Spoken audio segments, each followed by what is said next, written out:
Hello बच्चों, कैसे हैं आप सब। I hope you all are fine. बच्चों तो आ गए हम लोग 11th स्टैंडर्ड लेकर के। 11th स्टैंडर्ड में जो हमारा चैप्टर 0 है, चैप्टर 1 नहीं, चैप्टर 0 से स्टार्ट करेंगे हम लोग, जिसको कहते हैं basic mathematical tools for physics. अगर आप लोगों को फिजिक्स पढ़ना है तो आप लोगों को बेसिक मैथ्स आना चाहिए। बिना मैथ्स के फिजिक्स में आपकी गाड़ी नहीं चल सकती, क्योंकि मैथमेटिक्स जो है वो फिजिक्स की लैंग्वेज है। अब इसमें से बहुत सारे ऐसे बच्चे होंगे जो नीट की तैयारी करेंगे, मेडिकल फील्ड में जाने की तैयारी करेंगे, वो लोग अक्सर जो है मैथ्स ड्रॉप कर देते हैं। अब वो मैथ्स ड्रॉप कर देंगे तो उनको फिजिक्स समझने में थोड़ी सी दिक्कत होती है। तो क्या किया जाता है, शुरुआत में ही आपको बेसिक मैथमेटिक्स उतना कोर्स करा दिया जाता है जितना आपको 2 साल की फिजिक्स में काम आने वाला है। ठीक, क्लियर है। तो आपको वही करवाने जा रहा हूं मैं, जितना 2 साल की फिजिक्स में काम आने वाला है वो बेसिक मैथ्स आपको सिखा दिया जाएगा, ताकि आपको फिजिक्स में आगे चलने में दिक्कत ना हो। क्लियर हो गया, समझ में आ गई बात। चलो भाई, तो इस तरीके से हमारा chapter 0 basic mathematical tools for physics, ये जो लेक्चर सीरीज है बच्चों, ये लेक्चर सीरीज पूरे इंडिया में किसी भी बोर्ड के बच्चे के लिए इफेक्टिव है, चाहे वो स्टेट बोर्ड का हो, चाहे वो सीबीएसई का हो, या कोई इंटरनेशनल बोर्ड का हो। वो किसी भी बोर्ड के बच्चों के लिए ये इफेक्टिव लेक्चर्स हैं। अगर किसी पर्टिकुलर बोर्ड में कोई टॉपिक छूट जाता है जो हमारे लेक्चर्स में कवर्ड नहीं है, तो आप हमें रिक्वेस्ट करिए, हम पूरी कोशिश करेंगे उस टॉपिक पे वीडियो बनाकर लाने की। ओके, क्लियर है। तो सीबीएसई के बच्चे भी इसको रेफर कर सकते हैं, पूरे इंडिया के किसी भी बोर्ड के बच्चे इसको रेफर कर सकते हैं। आपको बिल्कुल 0 से एडवांस लेवल तक हम लेकर के जाएंगे। हमारा प्राइम फोकस हमारे महाराष्ट्र बोर्ड के स्टूडेंट्स होंगे, क्योंकि हमारे बच्चों को हम क्वालिटी एजुकेशन देना चाहते हैं जो कि बच्चों को नहीं मिल रही है, तो वो हमारा प्राइम फोकस है। लेकिन ये जो लेक्चर सीरीज है ये पूरे इंडिया के किसी भी बच्चे के लिए इफेक्टिव होगी। क्लियर है, जो जीई नीट की तैयारी कर रहे हैं, या किसी भी स्टेट एंट्रेंस की तैयारी कर रहे हैं, या बोर्ड की तैयारी कर रहे हैं। ओके, क्लियर हो गया। चलिए आइए शुरू करते हैं। हमारा जो सबसे पहला कह दो या चैप्टर 0 कह दो, जो क्या है हमारा basic mathematical tools for physics, इसमें हम लोग जो है स्टार्ट करेंगे किससे, ट्रिग्नोमेट्री से। आप बोलेंगे सर ट्रिग्नोमेट्री तो 2 साल पढ़ गया ही हमने, 9th में पढ़ी, 10th में पढ़ी ना ट्रिग्नोमेट्री। हाँ भाई, आपको कुछ चीजें रिवाइज भी कराऊंगा मैं, और कुछ नई चीजें आपको बताऊंगा इसके अंदर में अभी। ठीक है, क्लियर है। चलिए आइए, तो सबसे पहला हमारा लेक्चर 1 में हम लोग क्या पढ़ेंगे, ट्रिग्नोमेट्री की बेसिक चीजें पढ़ेंगे। ठीक है, ट्रिग्नोमेट्री क्या है, मेरे हिसाब से 2 लेक्चर्स बनेंगे। आज का पहला लेक्चर, कल एक और लेक्चर ट्रिग्नोमेट्री पे आएगा, फिर 2 साल में जितना ट्रिग्नोमेट्री रिक्वायर्ड है वो पूरा कंप्लीट हो जाएगा। ठीक है, क्लियर है। चलिए भाई, ट्रिग्नोमेट्री में सबसे पहली चीज बच्चों हम लोग जो पढ़ते हैं वो है आपका एंगल। सबसे पहला क्या पढ़ते हैं, एंगल। एंगल क्या है, तो आपने ऐसा कुछ देखा होगा कि 2 रेस के बीच में जो स्पेस होता है उसी को क्या कहते हैं, एंगल कहते हैं। इसी को एंगल कहते हैं। अगर मैं जैसे आर्क को ऐसे कंप्लीट कर दूं, जैसे आर्क बना दूं यहाँ पर, तो इस आर्क की लेंथ को मैं बोलता हूँ एस। इस आर्क की लेंथ को मैं क्या बोलता हूँ, एस बोलता हूँ, और ये रेडियस को क्या बोलता हूँ मैं, आर बोलता हूँ। क्लियर हो गया। तो एंगल का डेफिनेशन ये आप नहीं पढ़ते हैं स्कूल सेक्शन में। एंगल का डेफिनेशन तो बेसिकली पढ़ते हैं, फॉर्मूला आप नहीं पढ़ते हैं।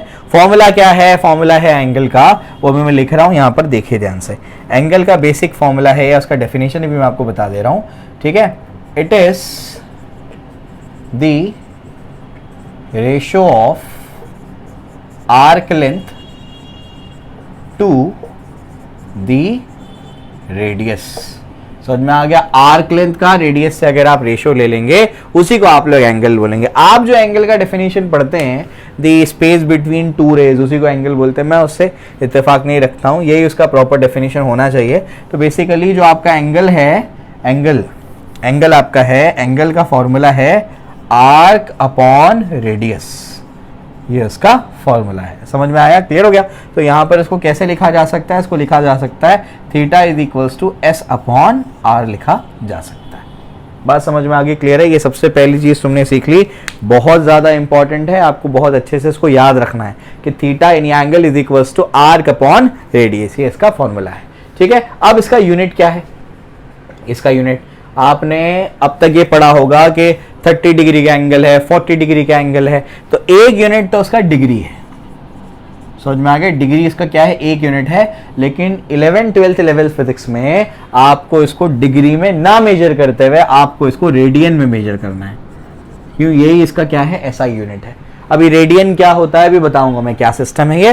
तो डिग्री सिस्टम में आपको मेजर नहीं करना है, आपको रेडियन सिस्टम में मेजर करना है एंगल को। समझ में आ गया? तो ये इसके क्या है, यूनिट हो गए। ठीक है, आई होप आपको समझ में आ गया होगा। जो जो मैं आपको क्लास में पढ़ाते जा रहा हूं वो सब के सब प्रॉपर्ली रिवाइज करना और उसको याद रखना है। समझ आया? क्लियर हो गया? चलो भाई आ जाओ। तो एंगल का फॉर्मूला क्या है? एंगल का फॉर्मूला है आर्क अपॉन रेडियस। उसका यूनिट क्या है? रेडियन या फिर आपका बोलिए डिग्री, रेडियन या फिर डिग्री। ठीक है, चलो भाई ये अपना क्या हो गया, एंगल का डेफिनेशन हो गया। अब इंपॉर्टेंट पॉइंट्स जो है एंगल से रिलेटेड वो बता देता हूं मैं आपको। इंपॉर्टेंट पॉइंट्स, ये पॉइंट्स भी याद कर लोगे तो सफिशिएंट है। ठीक है, सबसे पहले इफ थीटा इज कांस्टेंट, अगर थीटा को कांस्टेंट रख दिया जाए, एंगल का formula theta is equal to S upon R. Theta constant है, अगर ये कांस्टेंट है तो S is directly proportional to R हो जाएगा। कैसे कर रहा हूं मैं? इसको मैंने क्या कर दिया, इसको मैंने यहां पर भेज दिया, तो ये आर थीटा हो गया, आर को वहां भेजा मैंने, है ना? क्लियर हो गया? जैसे आपने पढ़ा होगा v is equal to I R, ये आपने पढ़ा होगा। तो इससे पहले क्या लिखते हो आप? v is directly proportional to आई।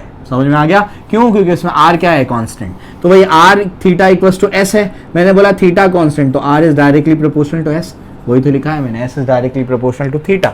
अगर ऐसा है, if theta is constant then s is directly proportional to r, यानी जो आपका आर्क लेंथ है वो डायरेक्टली प्रोपोर्शनल टू क्या है, रेडियस है। दिस इंप्लाइज का मतलब क्या, अगर रेडियस को आप डबल कर देंगे, थीटा अगर कांस्टेंट है, रेडियस को डबल कर देंगे तो आर्क लेंथ भी डबल हो जाएगा।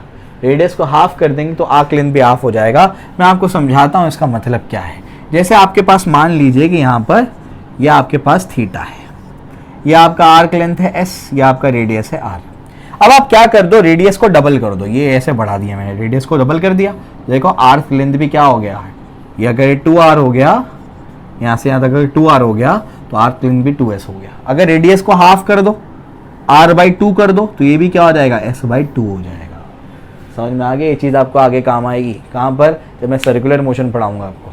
समझे? क्लियर हो गया? चलो भाई, तो बेसिकली ये चीज आपको याद रखनी है कि जब थीटा कांस्टेंट है और तो क्या होगा, s is directly proportional to r, मतलब if r is doubled, r को डबल कर देंगे, रेडियस को डबल कर देंगे, and then s will also be doubled. समझ में आ गया? क्लियर हो गया?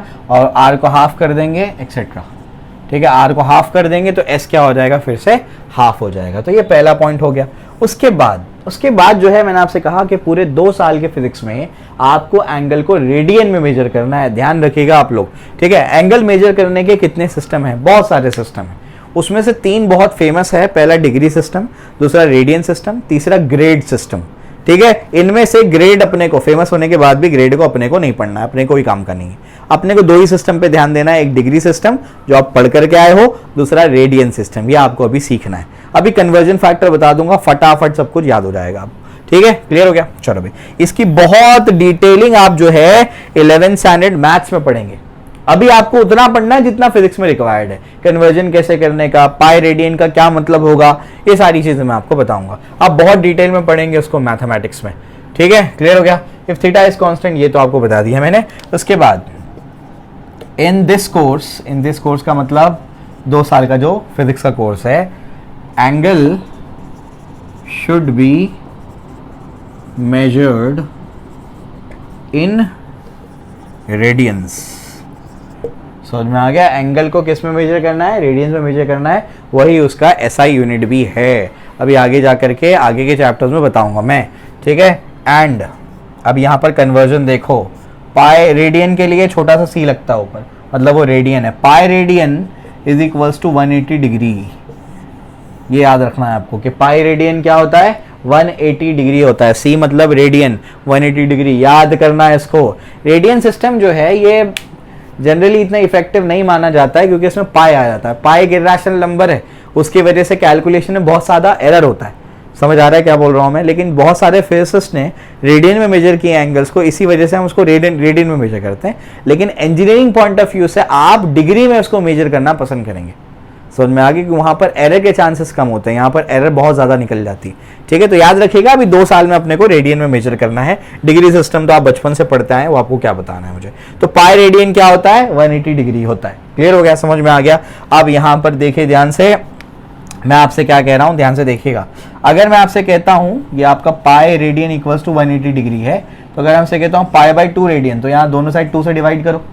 पाई बाई 2 पाई, ये कैंसिल हो जाएगा, बताओ कितना बचेगा, 90। समझ में आ गया, यानी पाई बाई 2 कितना होता है, 90। अगर मैं बोलता हूँ इधर पे 3 से डिवाइड करो, पाई इक्वल्स टू क्या था, pi radian equals to 180 degree, 3 से डिवाइड करो, बताओ क्या होगा, 3 1 3 6 0, 3 6 18 0, 60 डिग्री। पाई बाई 3 कितना होता है, 60 डिग्री।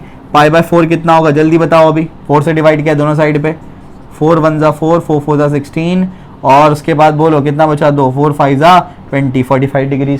कुछ समझ आया, क्लियर है। तो ऐसे भी आप शॉर्ट में इसको कर सकते हो। अभी कन्वर्जन का फॉर्मूला बता दूंगा मैं, इतने काम का नहीं है वो फॉर्मूला, ये सारी चीज़ें काम की है। ठीक है, लेकिन वो एक कस्टम है बताने का, उसके ऊपर क्वेश्चन भी दूंगा मैं, तो बता दूंगा मैं आपको। ठीक है, चलो भाई, तो अगर इसको ऐसा देखा जाए पाई रेडियन 180 डिग्री होता है, तो पाई को नीचे भेजो, तो 1 रेडियन क्या होगा, 180 बाय पाई डिग्री होगा। समझ में आ गया। पाई को नीचे भेजा तो क्या बचा, यहाँ पर 1 बचा, 1 रेडियन ये होगा। तो अगर मैं आपसे पूछूं x रेडियन कितना होगा, तो दोनों साइड क्या करो, x से मल्टीप्लाई कर दो, x into 1 will be x radian, तो 180 by pi into x degree. समझ में आ गया, x डिग्री। क्लियर हो गया। ठीक है, ये कन्वर्जन फैक्टर है। ठीक है, क्लियर है, कोई काम का नहीं है। अभी मैं आपको ट्रिक बता दूंगा कैसे उसको कन्वर्ट करते हैं। ठीक है, ये समझ में आया। ये बस याद रखना है कि pi radian is equal to 180 degree. अब पाई बाई 2 का क्या मतलब होगा, पाई बाई 3 का क्या मतलब होगा, तो पाई बाई 2 निकालना है दोनों साइड, 2 से डिवाइड कर दो। पाई बाई 3 का मतलब निकालना है दोनों साइड, 3 से डिवाइड कर दो। समझ आया, ठीक है ना, ऐसे आपको करना है उसको। ठीक है, 2 इंपॉर्टेंट पॉइंट्स हो गए। चलिए आगे बढ़ते हैं, पाई के बारे में थोड़ी सी और जानकारी लेते हैं, क्योंकि बच्चे उसमें कंफ्यूज होंगे और फिर गड़बड़ करेंगे।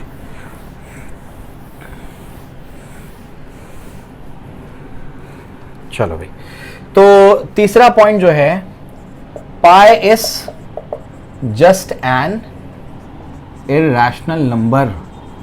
पाई सिर्फ एक इरैशनल नंबर है, मतलब उसको इरैशनल मतलब जो रैशनल नहीं है, रैशनल नहीं है मतलब उसको p बाई क्यू के फॉर्म में नहीं लिखा जा सकता। बोलेंगे लिखते तो हैं 22/7 अप्रोक्सीमेट वैल्यू है वो। ठीक है, क्लियर हो गया, कोई आज तक लिख नहीं पाया उसको। तो pi is approximately equal to 22/7 और 3.14। समझ में आ गया। इसका एज सच कोई मतलब नहीं है, ये सिर्फ एक इरैशनल नंबर है। मैं मतलब बताता हूं कि क्या मैं बोलना चाह रहा हूं। एग्जाम्पल के तौर पे अगर यहां पर लिखता हूं मैं पाई मीटर, तो तुम क्या लिखोगे इसका आंसर। पाई मीटर मैंने लिखा, तो क्या तुम इसको ये लिखोगे 180 मीटर, या फिर तुम इसको ये लिखोगे 3.14 मीटर। बताओ क्या लिखोगे आप। इसको ये नहीं लिखोगे, ये लिखोगे। क्यों, ये पाई रेडियन थोड़ी है। मैंने कहा था ना पाई रेडियन 180 डिग्री होता है, ये पाई है ना, तो पाई का मतलब 3.14 होता है। समझ में आ गया, ये समझाना था मुझे तुमको, ये गड़बड़ मत कर देना। तो पाई मीटर का मतलब 3.14 मीटर, समझे। ये बताना इसलिए जरूरी है क्योंकि सीईटी में इसके ऊपर सवाल आया था, ऑप्शन दे दिया था 100 पाई, आंसर आया था, ऑप्शन था 314, ये ऑप्शन था, ऑप्शन में ये था। बच्चों ने क्या किया, बच्चे बोले कि ऑप्शन ही नहीं है, ये तो क्वेश्चन ही रॉन्ग है। ऑप्शन था, पाई का वैल्यू पुट कर दिया था उसने। समझ आ गया, मल्टीप्लाई कर लो 314 आ जाएगा। समझ आ गया। तो पाई मतलब एक सिर्फ नंबर होता है, रैशनल नंबर है वो। समझ में आया, क्लियर है। अगर मैं आपको बोलता हूं पाई डिग्री, तो बताओ क्या होगा पाई डिग्री। पाई डिग्री कितना होगा 3.14 डिग्री। समझ में आ गया। अब मैं आपसे बोलता हूं कि पाई रेडियन, अब क्या होगा, अब होगा 180 डिग्री। अब समझ आ रहा है क्या बोल रहा हूं मैं, ये इसका मतलब है। ठीक है, ध्यान रखना, अगर रेडियन नहीं लिखा है तो पाई का मतलब वो लिटरल जनरल मीनिंग है 3.14 उसको लेना है। पाई के रैशनल नंबर ही है। ठीक है, यहाँ रेडियन लगा है तो 180 डिग्री है वो। ठीक है, तो ये गड़बड़ मत कर देना, ये एक इंट्रिकेट पॉइंट मुझे तुमको बताना था। मैं तुमको वही बातें बता रहा हूँ जो तुमको काम आएगी। अननेसेसरी मैं खिचड़ी नहीं पकाना चाहता हूँ बहुत सारी चीजें बता करके। ठीक है, ये तुमको एक चीज बता दी मैंने। इसके बाद जो है, इसके बाद एक और इंपॉर्टेंट पॉइंट है, if angle is given in terms of pi. If angle is given in terms of pi, then अगर एंगल पाई के टर्म्स में दिया जाएगा तो then it is to be understood that it is in radiance. समझ में आ गया। अगर एंगल पाई के टर्म्स में दिया जाएगा तो हम लोगों को समझ जाना है कि एंगल जो है रेडियंस में है इफ यूनिट इजंट स्पेसिफाइड। समझ में आ गया। यूनिट स्पेसिफाइड, जैसे एंगल दे देगा π/3, समझ में आ गया। तो आप बोलोगे डिग्री में कि रेडियन में, कुछ दिया नहीं है, तो पाई के टर्म्स में है ना, मतलब वो रेडियन में है, ये अपने को समझ जाना है। समझ में आ गया। एंगल इज π/2, एंगल इज π/6, ये आएगा आगे आके ऑसिलेशंस वगैरह में आएगा आप लोग ये सारी चीजें, ठीक है। और भी बहुत जगह आएगा, सर्कुलर मोशन वगैरह में आएगा, एसी में आएगा, बहुत जगह आएगा, ठीक है। क्लियर हो गया। तो अगर आपको एंगल जो दिया गया है वो पाई के टर्म्स में है और यूनिट को स्पेसिफाई नहीं किया है, तो हम क्या समझ जाएंगे कि एंगल जो है वो रेडियंस में है। समझ में आया? क्लियर हो गया। चलो भाई, ये भी तुमको बता दिया मैंने। इसके बाद एक दो पॉइंट और बताने हैं आप लोग को। वो कौन से पॉइंट्स हैं? हाँ, ये एक पॉइंट बताना रह गया, वो बता देता हूं मैं आपको। एक रेडियन कितना डिग्री होता है अप्रोक्सीमेटली, ठीक है। तो fifth point, 1 radian is approximately equal to 57 degree and 1 degree is approximately equal to 0.02 radians. समझ आया? क्लियर है? इसको याद कर लेना, बहुत जगह काम नहीं आएगा लेकिन कहीं कहीं पर आपको यूज होगा ये, खास करके ऑसिलेशंस वगैरह के प्रॉब्लम में इस्तेमाल होता है ये, ठीक है। 1 radian equals to approximately 57 degree and 1 degree is approximately equal to 0.02 radians, ठीक है। ये भी हो गया। अब मैंने आई थिंक बेसिक चीजें मैंने आप लोगों को करा दी है। अब मैं आपको आगे लेकर के चलता हूँ। 5-6 पॉइंट जो मैंने बेसिक चीजें आप लोगों को समझा दी है, ठीक है। क्लियर हो गया? आइए, तो क्या क्या बताया मैंने, बताइए। सबसे पहले क्या पढ़ा अपन ने? एंगल क्या होता है? एंगल का formula arc upon radius, unit radian और डिग्रीज, बात समझ में आ गई। उसके बाद एंगल जो है, एंगल अगर कांस्टेंट कर दिया जाए तो S S directly proportional to R होगा। रेडियस को डबल कर देंगे तो आर्क लेंथ भी डबल हो जाएगा। रेडियस को हाफ कर देंगे तो आर्क लेंथ भी क्या हो जाएगा? हाफ हो जाएगा। बात समझ में आ गई? क्लियर। इसके बाद हमको पूरे 2 साल के फिजिक्स में एंगल को किस में मेजर करना है? रेडियन में। और पाई रेडियन क्या होता है? 180 डिग्री होता है। तो π/2 180/2 होगा, 180/2 इज 90, π/3 180/3 होगा, वो 60 है। बस π/6 180/6 वो 30 है। समझ में आ रहा है? क्लियर है? तो ये चीज आपको याद रखनी है, इंपॉर्टेंट है ये, ठीक है। उसके बाद क्या आपको मैंने बताया कि पाई सिर्फ एक इरेशनल नंबर है, उसका एज सच कोई मतलब नहीं बनता है। Pi meter is 3.14 meter, pi degree is 3.14 degree, pi radian is 180 degree. समझ आया? रेडियन जब तक नहीं लगेगा उसको 180 डिग्री मत लिखना, ठीक है। क्लियर हो गया? चलो भाई, ये भी हो गया। इसके बाद आपको ये बता दिया मैंने कि आपका जब एंगल आपको क्वेश्चन में दिया जाएगा पाई के टर्म्स में, यूनिट स्पेसिफाई नहीं करेगा तो हम समझ जाएंगे कि वो रेडियन में है। बात समझ में आ रही? क्लियर है? तो ये चीज आपको याद रखनी है। और एक रेडियन कितना डिग्री होता है? 57 डिग्री, और एक आपका डिग्री 0.02 रेडियंस होता है अप्रोक्सीमेटली, ठीक है। चलो भाई, आगे चलते हैं। आगे क्या है अब? इसके बाद ट्रिगोनोमेट्रिक रेशियोज। आप बोलेंगे सर ये तो हम लोग पढ़ करके आए हैं। बिल्कुल आप लोग पढ़ करके आए हैं, मुझे रिवाइज कराना है आप लोग को, ठीक है। अगर आपके पास एक ट्राइंगल है, ठीक है, आपके पास एक ट्राइंगल है, ये एंगल थीटा है, ठीक है। तो इस ट्राइंगल में ये वाली साइड को क्या बोलेंगे? इसको बोलेंगे ऑपोजिट साइड, इसको बोलते हैं ऑपोजिट। समझ में आ गया? ये आपका क्या होता है? 90 से जो ऑपोजिट होता है उसको क्या कहते हैं? हाइपोटेन्यूज। और इसको क्या कहते हैं? Adjacent side. समझ में आया? क्लियर है? जो बच्चे सीबीएसई के हैं वो लोग एडजेसेंट को बेस कहते हैं। समझ में आ गया? क्लियर हो गया? और इसको कहते हैं परपेंडिकुलर। बात समझ में आ रही? क्या बोल रहा हूं मैं? क्लियर है? मैं इससे इत्तेफाक नहीं रखता हूं, ज्यादा बेटर नेम क्या है? अपोजिट और आपका एडजेसेंट। समझ में आया? क्लियर है? चलो भाई, ठीक। तो बेस बेसिकली क्यों ऐसा? क्योंकि बेस मतलब जो क्या है, जो जमीन से जुड़ा हुआ है उसको बेस कहेंगे हम लोग। बेस उसको कहेंगे जो क्या है? जमीन से जुड़ा हुआ है। अब अगर एंगल यहां ले लो आप कोई अल्फा, तो इसका बताओ इसका बेस क्या होगा? क्या होगा इसका बेस ये होगा, ये थोड़ी जमीन से जुड़ा हुआ है। समझ आ रहा है क्या बोल रहा हूं मैं? तो स्टेट बोर्ड में जो लिया गया है नाम वो ज्यादा बेटर है, एडजेसेंट और हाइपोटेन्यूज, ठीक है।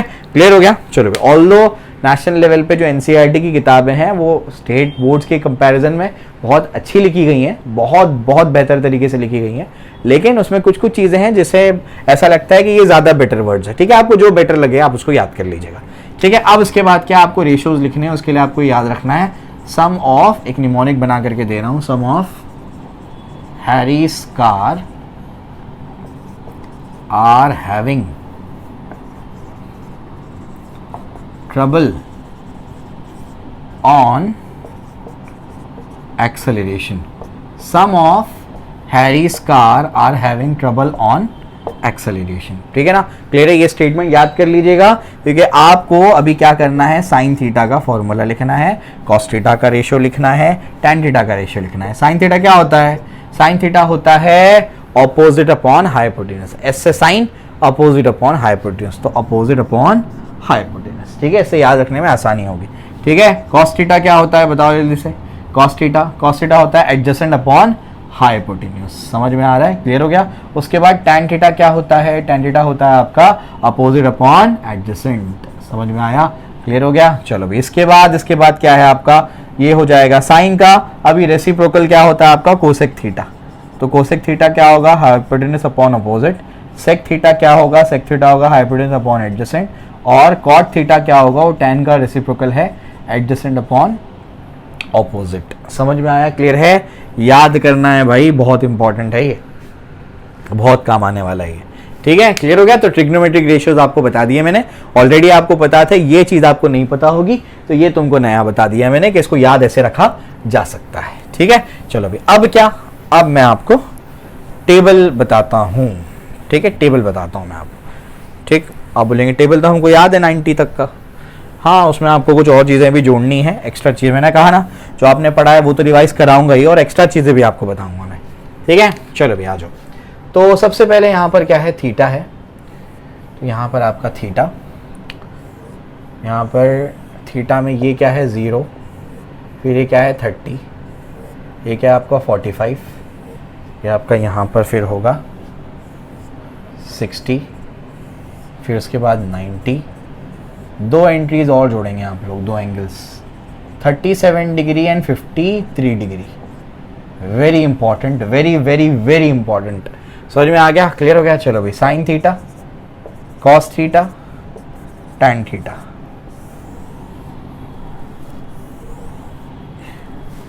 ये भाई याद करना है आप लोग को, ऐसे याद करना है जैसे कोई नींद से भी उठा करके पूछे तो आपको आना चाहिए. ऐसे याद करना है. Sine 0 is 0, sine 30 is half, 1/√2, sine 45 √3/2, 1, sine 37 is 3/5, sine 53 is 4/5. Clear हो गया. चलो भाई, याद करना है ये सारी चीजें. इसको याद करने का तरीका बताता हूँ. ये तो आप ऑलरेडी याद करते ही हैं. साइन का याद करने का, कॉस में उसका उल्टा लिखने का, 1 √3/2, 1/√2, 1/2, 0. आता ही होगा ना ये. यहाँ से उल्टा जाना है आपको, उधर से उल्टा मत ले लेना, यहाँ से उल्टा जाना है आपको. ठीक है. टैन थीटा क्या होता है? Sine theta by cos theta होता है, ये आपको पता होगा. तो दोनों का रेशियो ले लो. 0/1 इज 0. ठीक है. 1/2 अपॉन √3/2, 2 और 2 कैंसिल, तो क्या बचेगा? 1/√3. √2 cancel, 1/1 is 1, 2 cancel, √3/1 is √3, 1/0 is infinity. समझ में आ गया? ठीक है. ये क्या होता है? Cos theta. ये होता है 4/5 और ये होता है 3/5.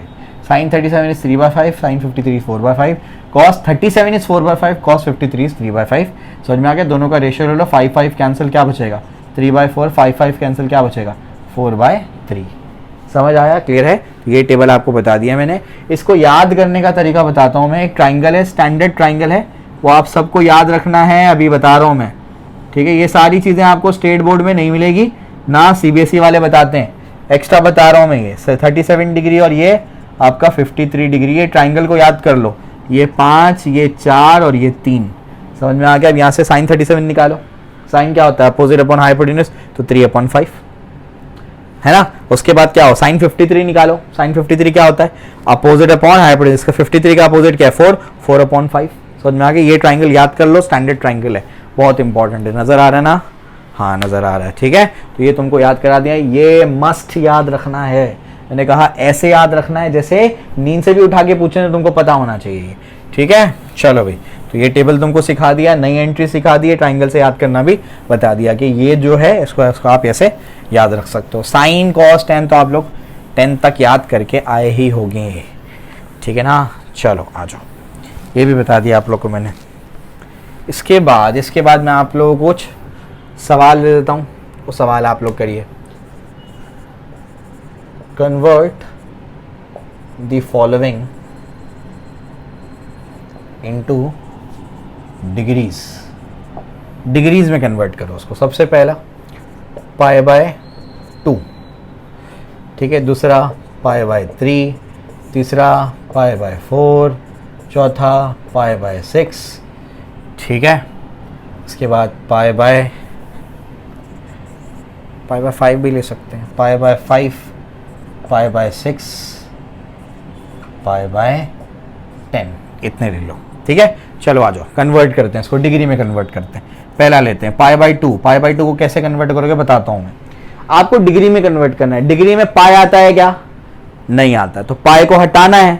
अब पाई को हटाने के लिए क्या करना पड़ेगा, ये पाई बाय 2 वैसे ही लिखना है, मल्टीप्लाई बाय, पाई को हटाने के लिए नीचे पाई आएगा, ऊपर 180 आएगा, पाई ऐसे ही तो हटेगा, ये पाई और ये पाई कैंसिल हो जाएगा। समझा? अभी एक दो प्रॉब्लम में पूरा बैठ जाएगा कि क्या बोल रहा हूं मैं।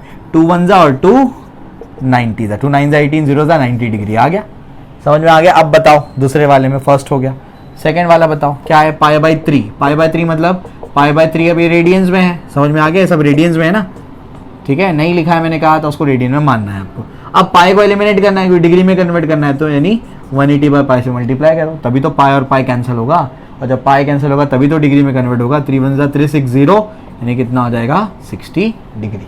समझ में आया? क्लियर हो गया? चलो भाई थर्ड वाला करा देता हूँ। थर्ड वाला क्या है, पाई बाय 4 रेडियन, यानी पाई बाय 4 इंटू क्या होगा 180 by pi, pi pi cancel, 4 1 4 4 16 और 4 5 20, यानी कितना होगा 45 डिग्री। समझ में आ गया? 3 करा दिए, बाकी 3 खुद से ट्राई करना। समझ में आ गया? असाइनमेंट है आप लोगों का, कमेंट सेक्शन में बताओ असाइनमेंट करके, ठीक है। चलो भाई ये भी बता दिया। अब क्या करेंगे, अब जो है डिग्री को कन्वर्ट करते हैं रेडियंस में, ठीक है। चलो अभी तो क्या किया, रेडियन को डिग्री में कन्वर्ट किया, अब डिग्री को क्या करते हैं, रेडियंस में कन्वर्ट करते हैं। आओ नेक्स्ट क्वेश्चन। नेक्स्ट क्वेश्चन है कन्वर्ट द फॉलोइंग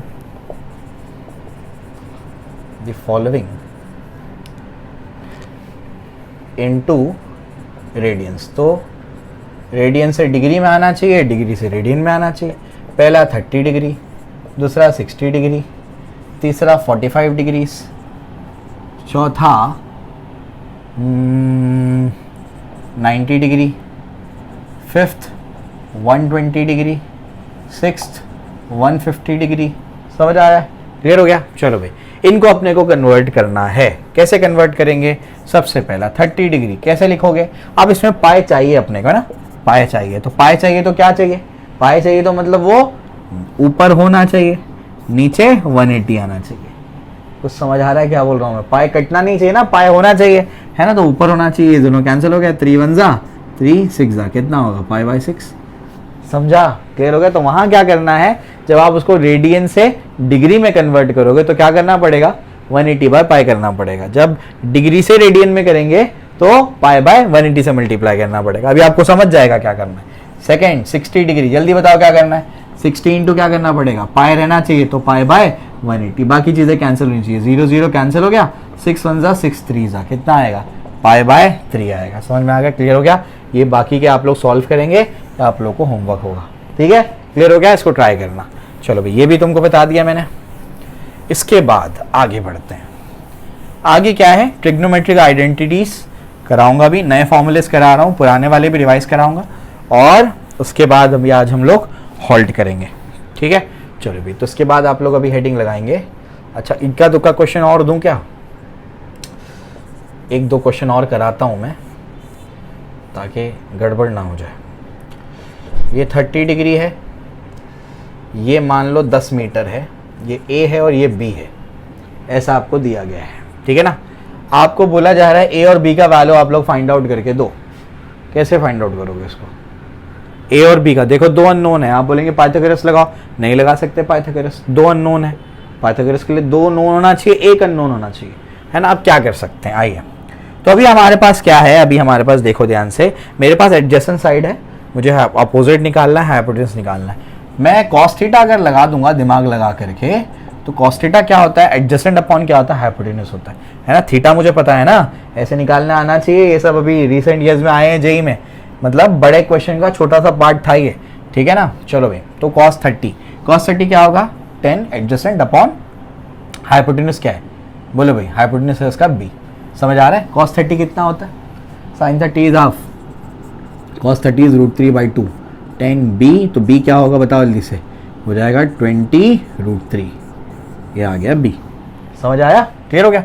चलो भी अब उसके बाद क्या करना है, b आ गया 20 √3 आ गया, ठीक है। sin 30 क्या होता है, अपोजिट अपॉन हाइपोटेन्यूज, अपोजिट क्या है a, हाइपोटेन्यूज क्या है आपका b, समझ में आ गया। sin 30 इज हाफ, a आपको निकालना है, b इज 20 √3, समझ में आया, क्लियर हो गया। तो इतना आसान है ये, ठीक है। चलो भाई, तो आप लोग अभी क्या कर सकते हो, 2 1 जा 2 10 जा, ठीक है। तो a क्या मिलेगा, a मिलेगा आपको 10 √3, समझ में आया, इसको वहाँ भेज दिया तुमने, ठीक है, क्लियर हो गया। तो आई होप ये बेसिक चीज़ें तो आपको आती होंगी, तो इस तरीके से आपको इसको क्या करना है, यूज़ करना है, ठीक है। समझ में आया, कोई दिक्कत नहीं होनी चाहिए, मैंने आपको क्लियरली सारी चीज़ें डिटेल में बताई हैं, ठीक है, क्लियर हो गया। चलो भाई, अब इसके बाद जो है, इसके बाद नहीं गड़बड़ हो गई ना, यहाँ क्या गड़बड़ हो गई, ये b यहाँ पर अपने को भेजना है, ये 20 हो जाएगा अपॉन √3 हो जाएगा, है ना, ये उधर 20 जाएगा, नीचे √3 आएगा, 20/√3 आएगा, ये गड़बड़ कर दी।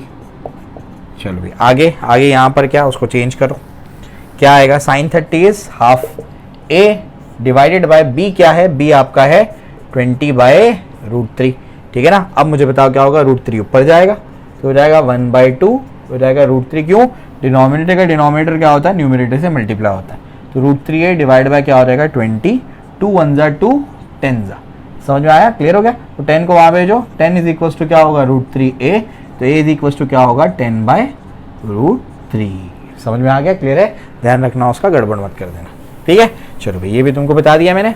अब इसके बाद ट्रिग्नोमेट्रिक आइडेंटिटीज बताता हूँ मैं, ठीक है, फिर आगे बढ़ते हैं।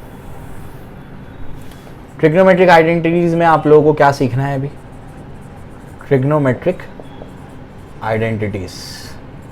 तो ट्रिग्नोमेट्रिक आइडेंटिटीज में आप लोगों को सबसे पहली आइडेंटिटी याद रखनी है, sin theta is approximately equal to tan theta is approximately equal to theta if theta is small. Very important, जब थीटा जो है बहुत छोटा होगा तो sin theta approximately equal to tan theta is approximately equal to theta के इक्वल होते हैं, वो याद रखना है, नई चीज़ है तुम्हारे लिए, ठीक है। उसके बाद आगे बढ़ते हैं, आगे क्या है देखो ध्यान से, इसके बाद आपको याद रखना है कि sine of minus theta is minus sine theta, ठीक है। इसी में सेकेंड चीज, cos of minus theta is cos theta, और थर्ड आएगा tan of minus theta is minus tan theta, समझ में आया, क्लियर हो गया, ये भी आपको याद रखना है, ठीक है। तीसरी चीज, तीसरा क्या, इसके बाद बेसिक आइडेंटिटी जो है अपनी कौन सी, sine square theta plus cos square theta is equal to 1, ठीक है, ये सबसे पहले। दूसरी जो बेसिक आइडेंटिटी है वो क्या है, 1 tangent secant is 1 plus tan square theta is equal to क्या होगा sec स्क्वायर थीटा। इसको याद रखने में दिक्कत होती है तो मैं ऐसे याद करा देता हूँ, 1 टेंजेंट सीकेंड, यानी पहले 1 आएगा फिर tan आएगा फिर इक्वल टू क्या आएगा sec आएगा, समझ में आ गया, क्लियर हो गया। चलो भाई, और उसी तरीके से तीसरा भी है 1 को टेंजेंट को सीकेंड, समझ में आ गया, तो याद रखने में आसानी हो जाती है, ठीक है। तो 1 प्लस को टेंजेंट मतलब cot square theta is equal to यहाँ पर क्या होगा कोसेक स्क्वायर थीटा, समझ में आ गया, क्लियर हो गया, ये भी तुमको बता दिया मैंने। इसके बाद और भी कुछ फॉर्मूलेज हैं sine of a plus B वाले, वो बताता हूँ मैं आप लोग को, ठीक है। चलो भाई,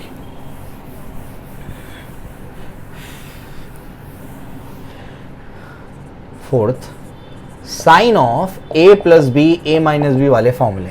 तो इसका फॉर्मूला होता है, याद करना, ये बहुत इंपॉर्टेंट है, sine a cos B plus cos a into sine B, sine A dot मतलब multiply, sine A into cos B plus cos A into sine B. फिर साइन ए माइनस बी का फॉर्मूला होता है sine A into cos B minus, minus है तो यहाँ पर भी minus cos A into sine B, ठीक है, ये बहुत इंपॉर्टेंट है, याद रखना है, डेरिवेशंस में काम आएंगे, ठीक है। फिर उसके बाद कॉस ए प्लस बी का formula, cos A cos B plus है तो यहाँ लगेगा minus, minus sign A into sine B, ठीक है।